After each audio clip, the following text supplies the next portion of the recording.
राहणार आहे, कारण हा माझा पहिला पॉडकास्ट आहे. लवली. आणि तू असंच दरवेळेस काही ना काही नवीन करत असते, नवीन आणत असते. तुझे सगळे श्रोते एकदम तुझ्यात भरपूर इंटरेस्ट घेऊन तुझ्यात अडकलेले असतात. याचा आनंद आहे. थँक्यू.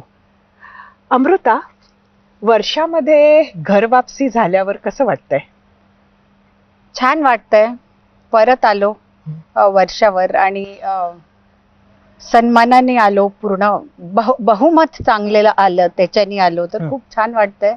आणि कुठेही असलो आम्ही, आमच्या नागपूरच्या घरी असायचो किंवा सागरमध्ये असायचो किंवा आता वर्षामध्ये आहोत, त्यात हेच वाटतं की एक रिस्पॉन्सिबिलिटी, जबाबदारी वाढत जाते.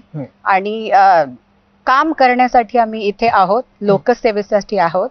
वर्षा लोकांचंच आहे आणि त्यांच्यासाठी जितकी सेवा करता येईल तेवढं कमीच आहे. नक्कीच आपल्याला अशाच गप्पा मारायच्याच आहेत. प्लीज